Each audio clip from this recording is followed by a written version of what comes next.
ہمارے لیے خوش نصیبی اور خوش بختی کی بات ہے کہ آپ ہمارے پاس تشریف لائے اور آپ اگرچہ بھائی پھیرو کی سرزمین میں پیغام حق کانفرنس میں پہلی مرتبہ تشریف لائے ہیں، لیکن آپ کی ہستی کسی تعارف کی محتاج نہیں ہے۔ پھر بھی وہ احباب جن کی پہلی ملاقات ہے، میں ان کے سامنے اپنے شیخ محترم کا تعارف پیش کر دیتا ہوں۔ آپ لکھوی خاندان کے چشم و چراغ ہیں، مفسر قرآن ہیں، پیغام ٹی وی کے سکالر ہیں اور پنجاب یونیورسٹی کے شعبہ علوم اسلامیہ کے ڈین ہیں، تو یقیناً ہماری خوش قسمتی کی بات ہے۔ تو اب میں بلا تاخیر دعوت خطاب دیتا ہوں ہمارے معزز مہمان محترم جناب پروفیسر ڈاکٹر حماد لکھوی صاحب حفظہ اللہ تعالی کہ وہ مائک پر تشریف لائیں اور خطاب ارشاد فرمائیں۔ محترم جناب ڈاکٹر حماد لکھوی صاحب حفظہ اللہ۔ السلام علیکم ورحمۃ اللہ وبرکاتہ۔ الحمد للہ وکفا وسلام علی عبادہ الذین اصطفیٰ۔ اشہد ان لا الہ الا اللہ وحدہ لا شریک لہ واشہد ان محمدا عبدہ ورسولہ صلی اللہ علیہ وآلہ وسلم۔ اللہم صل علی محمد وعلی آل محمد کما صلیت علی ابراہیم وعلی آل ابراہیم انکا حمید مجید۔ اللہم بارک علی محمد وعلی آل محمد کما بارکت علی ابراہیم وعلی آل ابراہیم انکا حمید مجید۔ اما بعد فاعوذ باللہ السمیع العلیم من الشیطان الرجیم من حمزہ ونفخہ ونفثہ۔ بسم اللہ الرحمن الرحیم۔ هو الذي أرسل رسوله بالهدى ودين الحق ليظهره على الدين كله۔ وہی ذات ہے جس نے اپنے رسول کو بھیجا ہدایت دے کر اور دین حق دے کر، تاکہ وہ اس کو دوسرے تمام ادیان کے اوپر غالب کر دے۔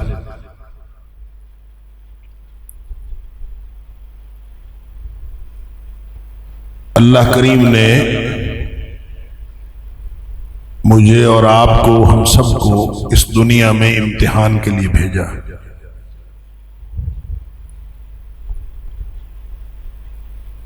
امتحان بڑا سخت ہے، ہر لمحہ امتحان ہے، اور اس امتحان کی سختی میں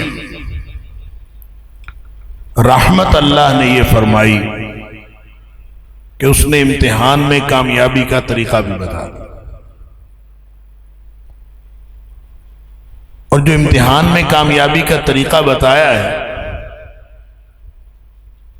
اس کا نام ہے دین اسلام، جس کے بارے میں اللہ کریم نے فرمایا الیوم اکملت لکم دینکم واتممت علیکم نعمتی ورضیت لکم الاسلام دینا۔ آج میں نے تمہارے اوپر اپنا دین مکمل کر دیا اور اپنی نعمت کا اتمام کر دیا، اور تمہارے لیے جو دین پسند کیا ہے وہ اسلام پسند کیا۔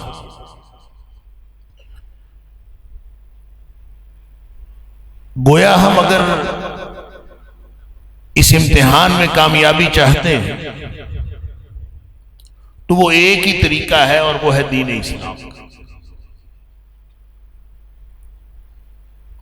ان الدین عند اللہ الاسلام، اللہ کے نزدیک دین صرف اسلام ہے۔ وَمَن يَبْتَغِ غَيْرَ الْإِسْلَامِ دِينًا، اور جو کوئی بھی اسلام کے علاوہ کوئی اور دین تلاش کرے، فَلَن يُقْبَلَ مِنْهُ، وہ اس کی طرف سے ہرگز قبول نہیں کیا جائے۔ تو جو قبول کیا جانا ہے وہ صرف دین اسلام۔ جو چیز اللہ کے ہاں پسندیدہ ہے وہ صرف دین اسلام، اور پھر اس کو فرمایا یہ دین حق، حق اس کو کہتے ہیں۔ آپ کی کانفرنس کا نام بھی پیغام حق۔ حق کس کو کہتے ہیں؟ حق ہر اس چیز کو کہتے ہیں جو آپ اپنا ثبوت ہوتی اور اس کو ثابت کرنے کے لیے کسی خارجی دلیل کی ضرورت نہیں ہوتی۔ اللہ حق ہے، اللہ کا رسول صلی اللہ علیہ وسلم حق ہے، اللہ کا قرآن حق ہے، اللہ کا دین اسلام حق ہے۔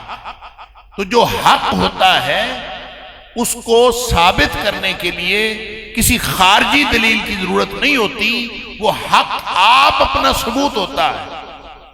لہذا جس کو شک ہو قرآن کے بارے میں وہ قرآن پڑھے تو اس کو سمجھ آئے گی، جس کو شک ہو نبی اکرم صلی اللہ علیہ وسلم کی حیات طیبہ کے بارے میں، آپ کی رسالت کے بارے میں، وہ نبی اکرم صلی اللہ علیہ وسلم کی حیات طیبہ کا مطالعہ کرے تو اس کو سمجھ آئے گی۔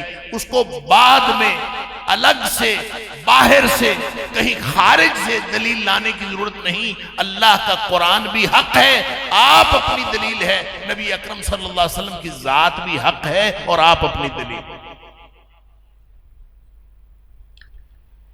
اسی اعتبار سے اللہ نے فرمایا کہ دین حق، نبی اکرم صلی اللہ علیہ وسلم کو جو دین دے کے بھیجا وہ دین حق ہے۔ اور جب حق آ جاتا ہے تو اس کے بعد کوئی سوال کرے نا، حق آ جانے کے بعد جو آپ اپنا ثبوت ہوتا پھر بھی لوگوں کے ذہنوں میں سوال اٹھے، جب حق آ جائے اور پھر بھی سوال کرے تو وہ سوال گمراہی ہوتا ہے۔ قرآن نے کہا فَمَاذَا بَعْدَ الْحَقِّ إِلَّا الضَّلَالُ، جب حق آ جاتا ہے تو حق کے بعد اگر کوئی شخص سوال اٹھائے تو وہ جو سوال ہوتا ہے وہ گمراہی ہوتا ہے۔ سوال قرآن پر مشرکین مکہ نے اٹھائے، سوال نبی اکرم صلی اللہ علیہ وسلم کی ذات اقدس پر مشرکین مکہ نے اٹھائے، اور سوال نبی اکرم صلی اللہ علیہ وسلم کی حیات طیبہ سے لے کر آج تک ہر دور میں سوال اٹھتے آئے، لیکن وہ سوال جو حق کے بارے میں ہو، فَمَاذَا بَعْدَ الْحَقِّ إِلَّا الضَّلَالُ، جو حق کے بارے میں سوال ہو، الحق من ربک، اللہ فرماتا ہے یہ حق ہے تیرے رب کی طرف سے، فَلَا تَكُونَنَّ مِنَ الْمُمْتَرِينَ، سوال کرنا تو دور کی بات ہے، تو شک کرنے والوں میں سے بھی نہ بننا، شک بھی نہیں کرنا، سوال تو اگلی بات ہے، ذہن کے اندر شک بھی نہیں لانا، کیونکہ یہ اللہ کی طرف سے حق ہے، اللہ کی طرف سے حق تمہیں دیا گیا ہے، جو دیا گیا ہے وہ حق، وہ دین حق، وہ دین اسلام۔ اب میں اور آپ جس دین پر عمل کر رہے ہیں، سوال صرف ایک ہے، میں اس سوال کا جواب تلاش کرنے کی کوشش کروں گا اور مختصر سی گفتگو کے بعد آپ سے اجازت دوں۔ سوال صرف یہ ہے کہ کیا جس دین پر میں اور آپ ہم عمل کر رہے ہیں، کیا یہ دین وہی ہے جو نبی اکرم صلی اللہ علیہ وسلم لے کے آئے؟ کیا یہ وہی حق ہے جس کے اوپر ہم عمل کر رہے ہیں؟ یہ ایک سوال ہے۔ وہ دین کہاں سے آیا؟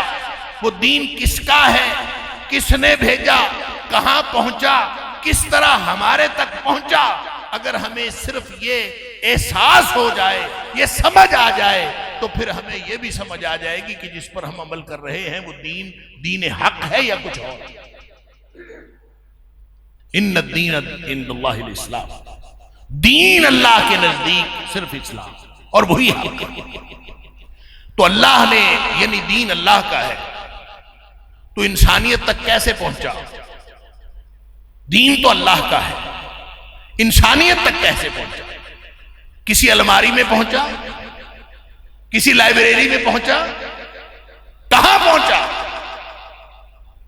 اللہ اکبر! اللہ تعالیٰ فرماتا ہے نازل بہ الروح الامین، اس کو ایک امانت دار فرشتہ لے کر آیا۔ اب دیکھیں، کسی کو کہنا ہو نا کہ یہ فرشتہ ہے تو فرشتہ ہوتا ہی وہ ہے جس میں غلطی کی گنجائش نہیں۔ فرشتہ ہوتا ہی وہ ہے جو غلطی نہ کر سکے۔ لا یعصون اللہ ما امرہم، اللہ ان کو جو حکم دے دے وہ اس کی خلاف ورزی نہیں کر سکتے۔ ہم بھی کسی کو بتانا ہو کہ یہ غلطی نہیں کرتا، ہم کہتے ہیں فرشتہ ہے، گویا فرشتہ تو غلطی کرتا ہی نہیں۔ جب فرشتہ غلطی کرتا ہی نہیں اور فرشتہ بددیانت ہوتا ہی نہیں تو فرشتے کو امانت دار کہنے کی کیا ضرورت ہے؟ نازل بہ الروح الامین، اس کو امانت دار فرشتہ وہ لے کے آیا ہے، اس کے ذریعے اللہ نے نازل کیا ہے۔ اس لیے بتایا کہ تاکہ آپ کو اور مجھے پتا چل جائے کہ یہ دین کا معاملہ ہے، یہ عام معاملہ نہیں ہے، یہ دین کا معاملہ ہے۔ اور جو دین کا معاملہ ہوتا ہے وہ سینسٹیو ہوتا ہے، وہ اتنا حساس ہوتا ہے کہ فرشتوں کا سردار وہ لے کے آیا اور اس کو بھی کہا کہ یہ فرشتوں کا سردار جو لے کے آیا ہے یہ امانت دار ہے، روح الامین ہے، امانت دار ہے، تاکہ لوگوں کو پتا چل جائے کہ دین محفوظ ہے، دین لے کے آنے والا وہ امانت دار فرشتہ ہے۔ کہاں نازل کیا اس نے؟ علی قلبک لتکون من المنذرین، اے حبیب صلی اللہ علیہ وسلم آپ کے قلب اطہر پر نازل کیا۔ دین اللہ کا لانے والا جبریل امین، اور نازل کہاں کیا؟ نبی اکرم صلی اللہ علیہ وسلم کے قلب اطہر۔ اللہ! اب قلب اطہر پر نازل ہونے والا دین، دل میں اگر کوئی چیز ہو، آپ کے دل میں ہو، میرے دل میں ہو، دوسروں کو پتہ کیسے چلتا ہے؟ دل کی بات دوسروں کو کیسے پتہ چلتا ہے؟ قرآن نازل ہوا ہے نبی اکرم صلی اللہ علیہ وسلم کے قلب پر، تو دوسروں کو تب پتہ چلے گا جب نبی پاک صلی اللہ علیہ وسلم بولیں گے، دوسروں کو تب پتہ چلے گا جب نبی پاک صلی اللہ علیہ وسلم کچھ کر کے دکھائیں گے۔ یعنی دل میں کیا ہے؟ ایک آدمی خاموش بالکل بے حس و حرکت بیٹھا ہو تو کسی کو کیا پتا اس کے دل میں کیا ہے؟ دل میں کیا ہے یہ پتا اس وقت چلتا ہے جب کوئی بولے، جب کوئی کچھ کرے، کوئی اشارہ دے، کوئی جیسچر دے، کوئی آنکھ سے اشارہ کر دے، کوئی چہرے سے اشارہ کر دے، اس سے پتا چلے گا اس کے دل میں کیا ہے۔ تو نبی پاک صلی اللہ علیہ وسلم جب بولیں تو وہ قرآن ہوتا ہے کہ حدیث ہوتی ہے؟ نبی پاک صلی اللہ علیہ وسلم جب بولتے ہیں دل میں قرآن ہے، بتانا قرآن ہے تو بولیں گے نا۔ تو جب آپ بولیں گے تو آپ کا بولنا حدیث ہوتی ہے کہ قرآن ہوتا ہے؟ ما صدر عن النبی من قول او فعل او تقریر، نبی پاک صلی اللہ علیہ وسلم بولے تو وہ حدیث ہوتی ہے، آپ کوئی کام کر کے دکھائیں تو وہ حدیث ہوتی ہے، آپ کسی کے عمل کو برقرار رکھیں تو بھی حدیث ہوتی ہے۔ گویا نبی کریم صلی اللہ علیہ وسلم نے بول کے بتایا کہ یہ قرآن ہے. پہلی وحی 30ویں پارے میں چلی گئی. آپ بولتے رہے، آپ فرماتے رہے کہ اس آیت کو اس آیت کے بعد رکھ دیں، اس آیت کو اس آیت سے پہلے رکھ دیں. قرآن ترتیب پاتا گیا. نبی پاک صلی اللہ علیہ وسلم بولتے رہے، قرآن ترتیب پاتا رہا. گویا پورے قرآن کی ترتیب حدیث کے ذریعے سے لگی. تو قرآن نے حدیث کو ثابت نہیں کیا، حدیث نے قرآن کو ثابت کیا. جن لوگوں کو اعتراض ہوتا ہے کہ قرآن کو الگ اور حدیث کو الگ دیکھتے، میں ان کے لیے کہتا ہوں، مگر نہ قرآن سے بھی حدیث ثابت ہے اور حدیث سے قرآن ثابت ہے. یہ تو میں ان کے لیے کہہ رہا ہوں جو حدیث کو نہیں مانتے. میں ان کو بتا رہا ہوں کہ حدیث سے قرآن ثابت ہوا. اللہ اکبر. پھر نبی پاک صلی اللہ علیہ وسلم نے 23 برس لگائے، وہ دین سکھایا. سکھانے پہ 23 برس لگائے. وہ دین جو اللہ نے نبی اکرم صلی اللہ علیہ وسلم کو دیا، وہ صرف قرآن نہیں تھا. انما اوتیت القرآن ومثلہ معہ، مجھے قرآن دیا گیا ہے اور قرآن جیسی ایک اور چیز بھی دی گئی ہے. اور قرآن سے ہی پتہ چلتا ہے کہ نبی کریم صلی اللہ علیہ وسلم پر وحی صرف قرآن نہیں آتی تھی، اس کے علاوہ بھی وحی آتی ہے. میں ایک دو مثالیں عرض کر دیتا ہوں. مثال کے طور پر سورہ حشر کے اندر ہے کہ یہودیوں کے ساتھ جب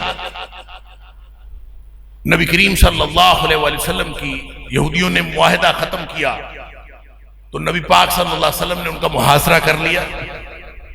جب محاصرہ کیا تو ان کے بہت سارے درخت تھے، ان کے جہاں بستی تھی ارد گرد بہت سارے کھجور کے درخت. نبی کریم صلی اللہ علیہ وسلم نے حکم دیا یہ درخت کاٹ دو، یہ چھوڑ دو، یہ کاٹ دو، یہ چھوڑ دو، یہ کاٹ دو، یہ چھوڑ دو. کچھ کٹوا دیے، کچھ چھوڑ دیے. لوگوں کو اعتراض ہوا کہ خود اسلام کہتا ہے کہ پھلدار درخت جنگ میں بھی نہیں کاٹتے، پھلدار درخت کاٹنا منع ہے. تو لوگوں کو اعتراض ہوا کہ یہ آپ نے یہ درخت کیوں کٹوا دیا. اللہ تعالیٰ نے قرآن بنا کے نازل کیا، فرمایا ما قطعتم من لینۃ او ترکتموها قائمۃ علی اصولها فبإذن اللہ. یہ جو کوئی کاٹے ہیں، کوئی چھوڑے ہیں، کوئی کاٹے ہیں، کوئی چھوڑے ہیں، یہ سب اللہ کے حکم سے ہوا. فبإذن اللہ، یہ اللہ کے حکم سے ہوا. اور یہ اللہ کا حکم کہاں نازل ہوا؟ یہ قرآن کہہ رہا ہے اللہ کے حکم سے. تو پورے قرآن میں دیکھیں کہیں یہ حکم موجود نہیں ہے کہ یہ کاٹو، یہ چھوڑو، یہ حکم نہیں ہے. قرآن کہہ رہا ہے یہ اللہ کے حکم سے ہوا. تو اس کا مطلب ہے نبی اکرم صلی اللہ علیہ وسلم پر قرآن کے علاوہ بھی وحی نازل ہوئی. اس لیے قرآن نے گارنٹی دی ہے کہ وما ينطق عن الهوى ان هو الا وحی یوحى. نبی اکرم صلی اللہ علیہ وسلم اپنی مرضی سے بولتے ہی نہیں تھے جب تک وحی نازل نہیں. اپنی مرضی سے بولتے ہی نہیں، وحی نازل ہوتی تھی پھر بولتے تھے. یہ دین کے معاملے میں نبی اکرم صلی اللہ علیہ وسلم نے ایک بھی بات اپنی طرف سے نہیں کی. اس لیے وحی لکھنے والوں نے اور حدیث لکھنے والوں نے بعض اوقات نبی کریم صلی اللہ علیہ وسلم سے سوال کیا کہ اللہ کے رسول صلی اللہ علیہ وسلم آپ کسی وقت غصے کی حالت میں ہوتے ہیں، کسی وقت خوشی کی حالت میں ہوتے ہیں، تو ہم سب لکھ لیا کریں. کبھی آدمی غصے میں ہوتا ہے، کبھی خوشی کی حالت میں ہوتا ہے، کبھی کوئی مزاج ہوتا ہے، کبھی کوئی، تو ہم ہر وقت لکھ لیا کریں. نبی اکرم صلی اللہ علیہ وسلم فرمایا، اپنے منہ دہنا مبارک کی طرف اشارہ کر کے فرمایا لا یخرج منہ الا الحق. یہ اللہ نے دہنا، یہ زبان بنائی ایسی ہے کہ اس سے حق کے علاوہ کوئی چیز نکلتی نہیں. نبی پاک صلی اللہ علیہ وسلم نے چاہے غصے میں ہو چاہے آپ خوشی کی حالت میں ہو، جو چیز نبی پاک صلی اللہ علیہ وسلم کی زبان اقدس سے نکلتی ہے وہ حق نکلتا ہے، حق کے علاوہ کوئی چیز نکلتی نہیں، لا یخرج منہ اللہ۔ بہرحال 23 برس نبی پاک صلی اللہ علیہ وسلم دین سکھایا، صحابہ کو سمجھایا، اور 23 برس بعد اللہ اکبر جب خطبہ حجۃ الوداع ہوا تو نبی کریم صلی اللہ علیہ وسلم نے پہلے تو صحابہ کرام سے پوچھا حل بلغتکم، کیا میں نے تمہیں اللہ کا دین پہنچا دیا ہے؟ سمجھ لیے دین حق کون سا ہے؟ کیا میں نے تمہیں اللہ کا دین پہنچا دیا ہے؟ سارے صحابہ نے بیک زبان ہو کے کہا قد بلغت وادیت ونصحت، یقیناً آپ نے پہنچا دیا، آپ نے حق ادا کر دیا، خیر خائی کا حق ادا کر دیا۔ پھر نبی کریم صلی اللہ علیہ وسلم نے اللہ سے گواہی لی، اللہم اشہد اللہم اشہد اللہم اشہد، اللہ تو بھی گواہ ہو جا۔ اللہ نے پھر گواہی دی الیوم اکملت لکم دینکم واتممت علیکم نعمتی ورضیت لکم الاسلام دین، آج میں نے دین مکمل کر دیا، مکمل بھی کر دیا، اتمام بھی کر دیا۔ ایک ہوتا ہے اکمال، ایک ہوتا ہے اتمام، دونوں میں فرق ہوتا ہے۔ اکمال ہوتا ہے کسی چیز میں کمی ہو اس کو پورا کر دیا جائے تو وہ اکمال ہوتا ہے یا تکمیل ہوتی ہے، مکمل ہو گیا، کمی تھی پوری ہو گئی، مکمل ہو گئی۔ اور ایک ہوتا ہے اتمام، اتمام ہوتا ہے کچھ جاری سلسلہ ہو اور وہ ایک جگہ پہ جا کے مکمل ہو کے رک جائے تو اس کو کہتے ہیں یہ اتمام ہو گیا۔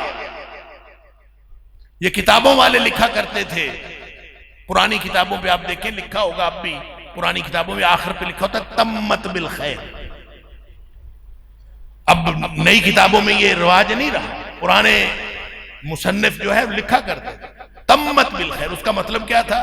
جو کتاب میں نے لکھنی شروع کی تھی، کرتے کرتے کرتے اس میں 6 مہینے لگے، سال لگا، جتنا بھی لگا، آج وہ تمت بالخیر، وہ خیر کے ساتھ مکمل ہو، ایک جاری سلسلہ مکمل ہو۔ اللہ تعالیٰ فرماتا ہے الیوم اکملت لکم دینکم، یہ دین میں اگر کوئی کمی تھی تو وہ پوری ہو گئی ہے۔ الیوم اکملت لکم دینکم واتممت علیکم نعمتی، اور میں نے اپنی نعمت کا اتمام کر دیا۔ اگر سلسلہ جاری تھا تو وہ بھی مکمل ہو کے رک گیا ہے، اگر اس میں کوئی کمی تھی تو وہ بھی مکمل ہو گیا ہے۔ اور وہ کیا ہے جو مکمل ہوا ہے؟ وہ کیا ہے جو جاری سلسلہ تھا جو رکا ہے؟ فرمایا وَرَضِيتُ لَكُمُ الْإِسْلَامَ دِينًا، میں نے تمہارے لیے اسلام کو دین کے طور پر پسند کیا۔ دین مکمل ہو گیا، نبی اکرم صلی اللہ علیہ وسلم کے دور میں۔ اب جو چیزیں نبی کریم صلی اللہ علیہ وسلم نے صحابہ کرام کو سکھا دی، اب پھر آپ نے ایک کام اور کیا۔ صحابہ موجود تھے، آپ نے فرمایا فَلْيُبَلِّغِ الشَّاهِدُ الْغَائِبُ، جو موجود ہے نا، یہ اس دین کو ان لوگوں تک پہنچا دیں جو موجود نہیں، جو موجود ہیں یہ ان لوگوں تک پہنچا دیں جو موجود نہیں ہیں۔ یہ دین کس کے سپرد کیا نبی پاک صلی اللہ علیہ وسلم نے؟ صحابہ کے سپرد۔ نبی کریم صلی اللہ علیہ وسلم کے سپرد کس نے کیا تھا؟ جبریل امین نے۔ اور جبریل کو کس نے بھیجا تھا؟ اللہ نے۔ سلسلہ یوں چلا ہے، دین اللہ کا لے کے آنے والے جبریل امین آیا، جس کے پاس وہ صادق اور امین، اور اس نے جو آگے بھیجا، جو ذمے لگایا صحابہ کرام کے، تو کیا خیال ہے ایسے ہی صحابہ کرام کے ذمے لگا دیا جس نے جو لانے والا صادق، جو لانے والا جبریل امین تھا اور دین آگے سکھانے والا صادق اور امین تھا، تو صحابہ کرام گویا صداقت اور امانت کی ان حدود کو پہنچے تھے کہ نبی اکرم صلی اللہ علیہ وسلم نے دین ان کے سپرد کر دیا۔ صحابہ سچے بھی تھے، صحابہ دیانتدار بھی تھے، ان کی دیانتداری کا یہ عالم تھا کہ نبی کریم صلی اللہ علیہ وسلم نے دین ان کے سپرد کر دیا، وگرنہ جتنا دین سینسٹیو تھا، جتنا یہ حساس معاملہ تھا، یہ نبی کریم صلی اللہ علیہ وسلم کبھی صحابہ کے سپرد نہ کرتے۔ اگر ان کے اندر کوئی مسئلہ ہوتا، ہمیں دین پہنچانے والے تو صحابہ کرام ہیں، نبی کریم صلی اللہ علیہ وسلم سے دین جو آگے چلا ہے وہ سلسلہ تو صحابہ کرام کے ذریعے سے چلا۔ اگر آج کوئی بددینت شخص اٹھے اور صحابہ کرام کے خلاف بات کرے تو اس کا مطلب پتہ کیا ہے؟ اگر صحابہ کے اندر کوئی نقص تھا تو ہمارے تو دین کے اندر ہی نقص پیدا ہو جاتا ہے۔ اگر صحابہ نعوذ باللہ بددیانت تھے تو ہم تک دین کیسے پہنچ سکتا ہے؟ اگر صحابہ کرام بددیانت ہوتے تو نبی کریم صلی اللہ علیہ وسلم ان کو کبھی بھی دین نہ ان کے سپرد کرتے۔ جب نبی پاک صلی اللہ علیہ وسلم نے دین ان کے سپرد کیا ہے، یہ دلیل ہے اس بات کی کہ صحابہ کرام دیانتدار تھے، یہ ان کی دیانت کی دلیل ہے کہ نبی کریم صلی اللہ علیہ وسلم دین ان کے سپرد کیا۔ اب ہر وہ چیز دین ہے، سمجھ لیجئے، ہر وہ چیز دین ہے جو نبی کریم صلی اللہ علیہ وسلم نے صحابہ کرام کو سکھائی، ہر وہ چیز دین ہے جو آپ نے صحابہ کرام کو بتائی، ہر وہ چیز دین ہے جو نبی کریم صلی اللہ علیہ وسلم نے صحابہ کرام کو کر کے دکھائی، ہر وہ چیز دین ہے جو نبی اکرم صلی اللہ علیہ وسلم نے صحابہ کا عمل دیکھا، اس کو برقرار رکھا، خاموش رہے یا تحسین فرمائی، وہ دین ہے۔ اور جو اس کے علاوہ ہے وہ کیا ہے؟ جو نبی کریم صلی اللہ علیہ وسلم نے صحابہ کو سکھایا نہیں، ہر وہ بات جو نبی کریم صلی اللہ علیہ وسلم نے صحابہ کو سکھائی نہیں، پڑھائی نہیں، کر کے دکھائی نہیں، سمجھائی نہیں،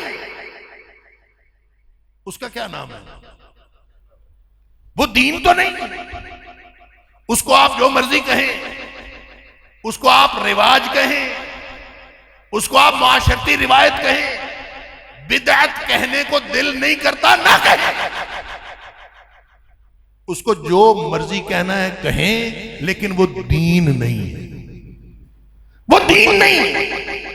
ہر وہ چیز جو دین کے اندر نہیں پیدا کی، نبی پاک صلی اللہ علیہ وسلم ہر خطبے میں پڑھا کرتے تھے، اللہ ان خیر الحدیث کتاب اللہ وخیر الہدی ہدی محمد صلی اللہ علیہ وسلم۔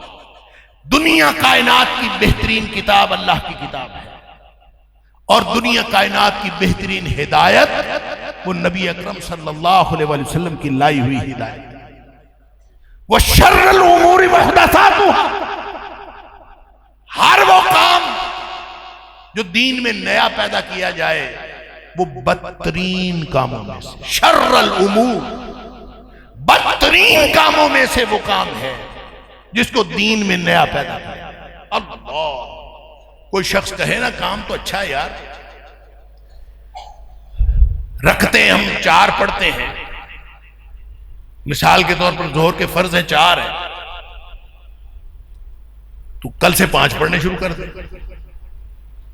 سجدے 2 ہیں ہر رکعت میں، کل سے 3 کرنے شروع کر دیں، کیا فرق پڑتا؟ کام تو اچھا ہے، کیا فرق پڑتا؟ جو بھی کام دین میں کیا جائے، فرمایا من احدث فی امرنا ھذا ما لیس منہ فہو رد۔ دین کے اندر یہ دین مکمل ہے، اس کے اندر اگر ایک بھی نیا کام شروع کیا جائے گا تو وہ ریجیکٹڈ ہے، اللہ کے ہاں ریجیکٹڈ ہے۔ پھر فرمایا من عمل عملا، کسی نے ایک بھی کام کیا لیس علیہ امرنا، اس پر مدینے والے کی مہر نہیں ہے، مدینے والے کی مہر نہیں ہے۔ اللہ، جو سکہ قیامت والے دن چلنا ہے نا، وہ مدینے والے کی مہر کے ساتھ چلنا ہے، باقی نوٹ سارے جعلی ہیں، باقی سارے جو جعلی نوٹ جعلی بھی ہوتے ہیں، نوٹ اصلی بھی ہوتے ہیں. جو اصلی نوٹ ہے وہ مدینے والے کی مہر کے ساتھ ہے. وہ ہوگا تو قیامت والے دن چلے گا، وہ نہیں ہوگا تو وہ قیامت والے دن نہیں چلے گا. فرمایا من عمل عملا، کسی نے ایک بھی عمل کیا لیس علیہ امرنا، اس پر ہمارا حکم نہیں ہے، ہماری مہر نہیں ہے، فَهُوَ رَدٌّ، وہ ریجیکٹڈ ہے، اللہ کے ہاں قبول نہیں. اللہ اکبر. مدینے والے کی مہر. دین ہر اس چیز کا نام ہے جس پر مدینے والے کی مہر ہے، اور جس پر مدینے والے کی مہر نہیں ہے وہ دین نہیں ہے. دین حق کون سا ہے؟ جس پر مدینے والے کی مہر ہے. سادہ سا کام ہے. کسی سے پوچھ لیں، علماء کرام موجود، ان سے پوچھ لیں. ایک واقعہ میں عرض کرتا ہوں، اس سے بات سمجھ میں آئے گی، پھر اس کے بعد میں اپنی گفتگو کو اختتام کی طرف لے جاؤں گا. ایک حدیث آپ نے سنی ہوئی ہوگی جس میں جبریل علیہ السلام انسانی شکل میں آئے تھے. صحابہ کرام بیٹھے ہوئے تھے، ایک شخص آیا، انتہائی سفید کپڑے، انتہائی سیاہ بال، شدید بیاض الثیاب اور شدید سواد الشعر، انتہائی سیاہ بال، انتہائی سفید کپڑے. اور وہ آیا، یعنی اس سے لگتا تھا کہ تیار ہو کے ابھی کہیں سے آیا، قریب سے آیا. لیکن صحابہ کہتے ہیں لا یعرفہ منا احد، ہم میں سے کوئی اس کو جانتا نہیں تھا، اس سے لگتا ہے وہ دور سے آیا. تیاری بتاتی ہے قریب سے آیا، ہم میں سے کوئی جانتا نہیں تھا، لگتا سب دور تھے، جنبی. بہرحال سب حیران ہوئے، پتہ نہیں کون ہے. آ کے بیٹھ گیا نبی پاک صلی اللہ علیہ وسلم کے ساتھ، گھٹنا سے گھٹنا لگا کے بیٹھ گیا. آ کے نبی کریم صلی اللہ علیہ وسلم سے اس نے چند سوال کیے. اخبرنی عن الاسلام، اخبرنی عن الایمان، اخبرنی عن الاحسان، اخبرنی عن الساعة، اخبرنی عن عشراتها. اللہ کے رسول صلی اللہ علیہ وسلم مجھے اسلام کے بارے میں بتائیے، مجھے ایمان کے بارے میں بتائیے، مجھے احسان کے بارے میں بتائیے، مجھے قیامت کے بارے میں بتائیے، مجھے قیامت کی نشانیوں کے بارے میں. یہ سوال اس نے. نبی کریم صلی اللہ علیہ وسلم اس کا جواب دیتے تھے. وہ سوال کرتا تھا اخبرنی، نبی پاک صلی اللہ علیہ وسلم اس کا جواب دیتے تھے. تو وہ آگے سے پتہ کیا کہتا تھا؟ صدقتا، آپ نے ٹھیک کہا. صحابہ کہتے ہیں ہم حیران، فعجبنا لہ یسألہ ویصدقہ. اگر اس کو پتہ ہے تو پوچھنا کیوں ہے؟ اور اگر پتہ نہیں ہے تو تصدیق کیسے کرتا ہے؟ یسألہ ویصدقہ فعجبنا لہ. ہمیں بڑی حیرانی ہوئی کہ یہ سوال بھی پوچھتا ہے اور اس کے بعد تصدیق بھی کرتا ہے. اگر اس کو نہیں پتا تو تصدیق کیسے کرتا ہے؟ اور اگر پتا ہے تو سوال کیوں کرتا ہے نا؟ حیرت کی بات. صحابہ حیران. اللہ خیر. صحابہ تھے، نبی اکرم صلی اللہ علیہ وسلم کے شاگرد تھے، کوئی بولا نہیں، خاموشی سے بیٹھے. حضرت عمر فاروق رضی اللہ تعالیٰ عنہ فرماتے ہیں کہ وہ آدمی چلا گیا، میں کچھ دیر بیٹھا رہا. فلبثت ملیا، میں کچھ دیر بیٹھا رہا.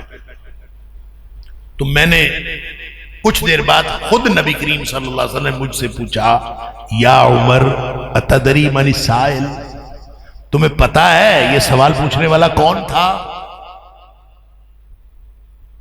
عمر فاروق رضی اللہ تعالیٰ عنہ فرماتے ہیں میں نے عرض کیا اللہ کے رسول صلی اللہ علیہ وسلم ہمیں کیا معلوم، یا آپ کو معلوم ہے یا اللہ کو معلوم ہے، ہمیں تو معلوم نہیں.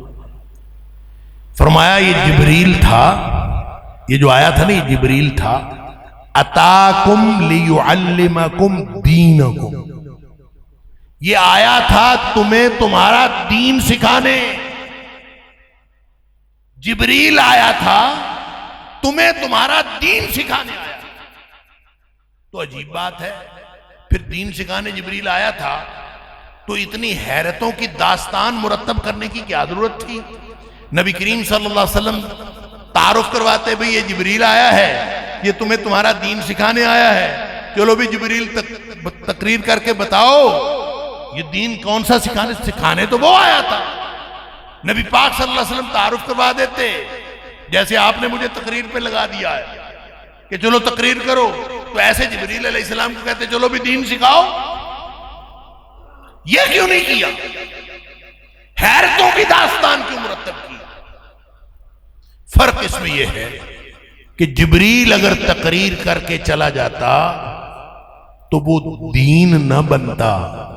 دین اس وقت بنتا ہے جب نبی پاک صلی اللہ علیہ وسلم کی زبان اقدس سے نکلتا ہے. جبریل کے کہنے سے دین نہیں بنتا، چاہے جبریل بھی کہے، اس کے کہنے سے دین نہیں بنتا. دین اس وقت بنتا ہے جب نبی پاک صلی اللہ علیہ وسلم کی زبان اقدس سے نکلتا ہے.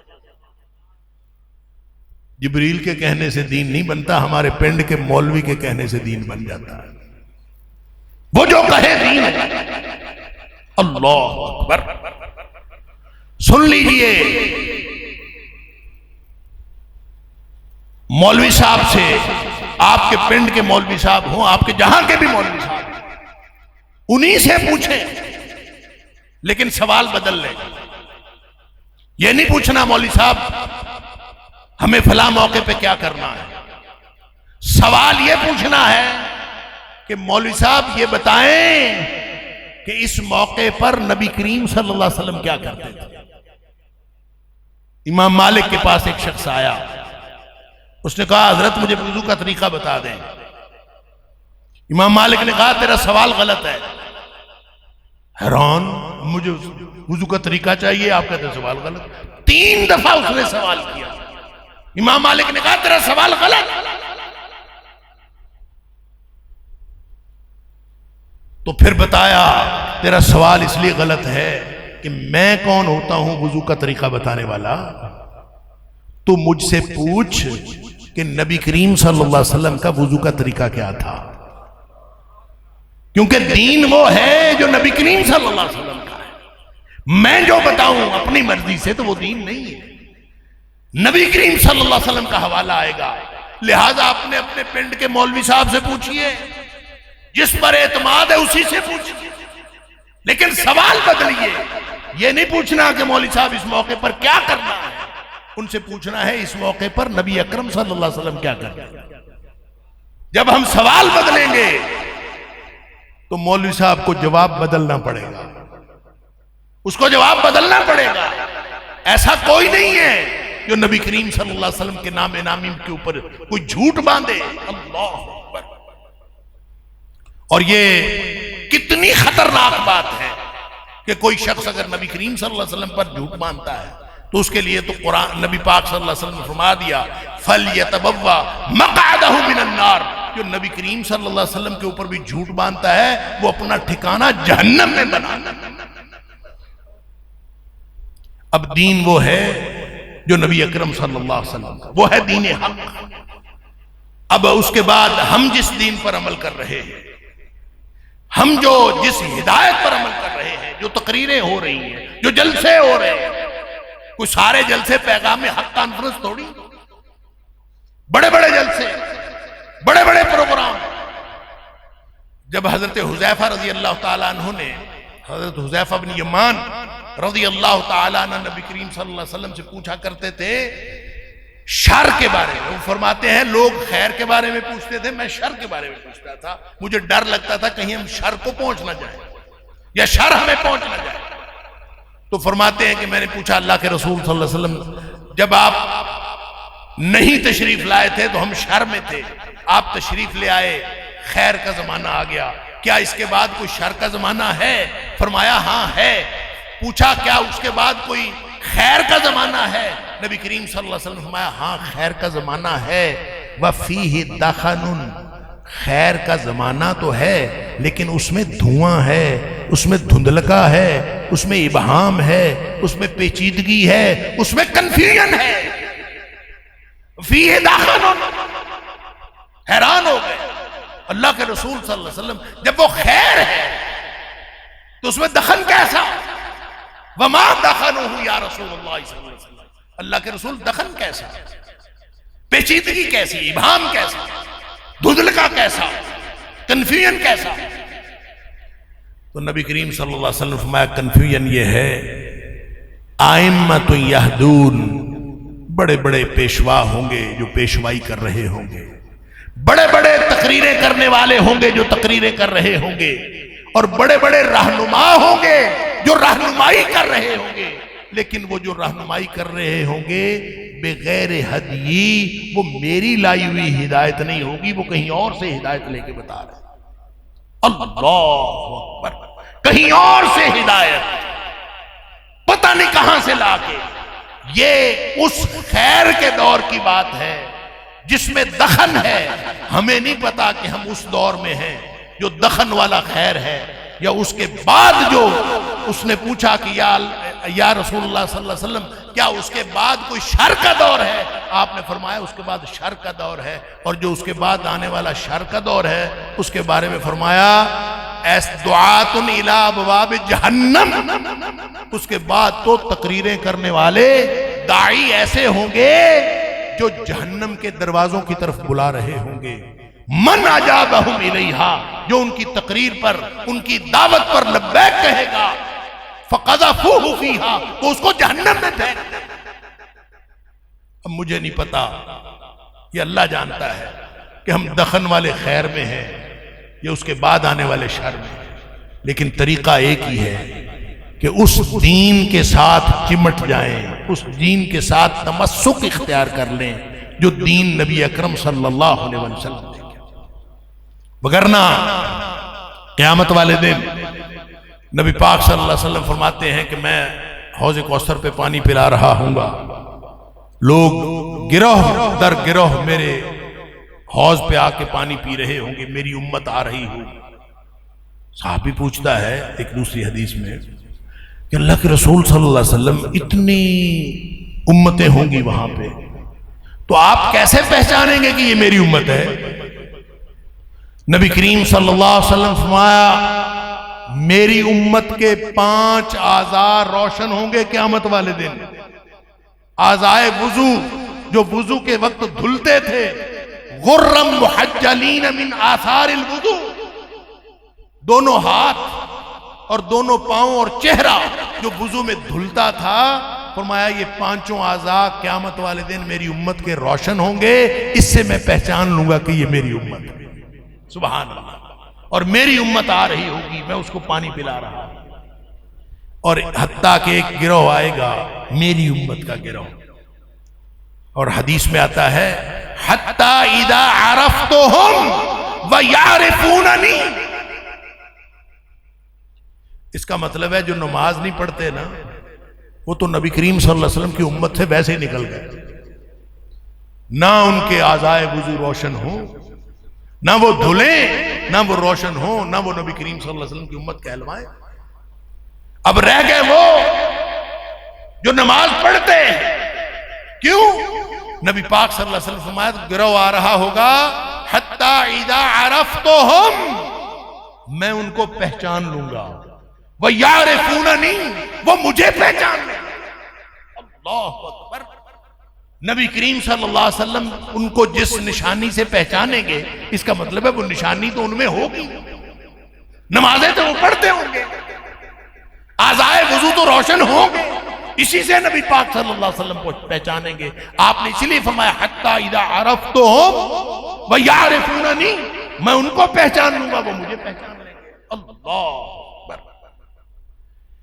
نبی کریم صلی اللہ علیہ وسلم فرماتے ہیں میں کہوں گا میری امت ہے، اس کو آنے دو، فرشتے کہیں گے یہ آپ کی امت نہیں ہے، جھگڑا ہوگا، پھر فرشتے مجھے بتائیں گے کہ اللہ کے رسول صلی اللہ علیہ وسلم آپ کو معلوم نہیں ہے کہ ما تدری یا لا تدری ما احدثوا بعدک، آپ کو یہ معلوم نہیں ہے کہ یہ آپ کی امت کے وہ لوگ ہیں جنہوں نے آپ کے جانے کے بعد آپ کے دین میں کتنی تبدیلیاں پیدا کر لی تھی، انہوں نے دین کو بدل ڈالا تھا، انہوں نے دین کے اندر نئی نئی چیزیں پیدا کر لی۔ نبی کریم صلی اللہ علیہ وسلم فرماتے ہیں میں کہہ دوں گا سحقن سحقن، ان کو دور لے جاؤ، ان کو دور لے جاؤ، اور ان کو گھسیٹ کے جہنم میں پھینک دیا جائے گا۔ انا للہ و انا الیہ۔ اور آخری حدیث سن لیجئے، اللہ کرے شاید اس حدیث سے مجھے اور آپ کو سمجھ آ جائے. نبی پاک صلی اللہ علیہ وسلم نے فرمایا الا، خبردار ہو کے سنو، امتیوں کو نبی پاک صلی اللہ علیہ وسلم خطاب فرما رہے، الا انی فرطکم علی الحوض، لوگو میں تمہارا فرط بن کے حوض کوثر پہ جا رہا ہوں. فرط اس شخص کو کہتے ہیں جس کو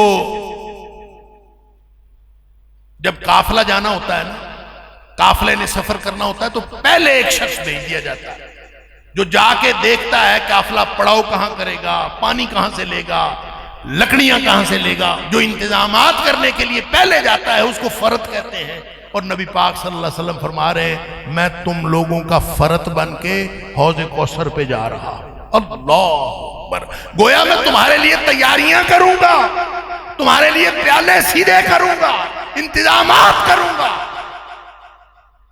اور فرمایا وَإِنِّي مُقَاتِرٌ بِكُمُ الْأُمَمْ، جب تم زیادہ تعداد میں آؤ گے نا تو میں دوسری امتوں پر فخر کروں گا کہ دیکھیں میری امت آ رہی. اگلے الفاظ ایسے ہیں اللہ اکبر، کلیجہ چیر جاتے ہیں، مجھے تو ترجمہ بھی کرنے سے ڈر لگتا ہے. اللہ فرمایا فَلَا تُسَوِّدُوا بِوَجْهِي، دیکھنا قیامت والے دن میری رسوائی نہ کرا دینا. فَلَا تُسَوِّدُوا بِوَجْهِي، میں وہاں انتظار کرتا بیٹھا رہ جاؤں، تم وہاں پہنچو ہی نہ، دیکھنا میری رسوائی قیامت والے دن نہ کروا دینا. نبی اکرم صلی اللہ علیہ وسلم اپنی عزت کی دہائی دے رہے ہیں اپنی امت سے. ہم اگر نبی کریم صلی اللہ علیہ وسلم کی امت ہیں تو ہمارا تو کلیجہ پھٹ جانا چاہیے اس بات پہ. ہم اپنی زندگیاں نبی کریم صلی اللہ علیہ وسلم کی سنت پہ لگا دیں. اللہ تعالی ہم سب کو توفیق عطا فرمائے. وآخر دعوانا الحمدللہ رب العالمین.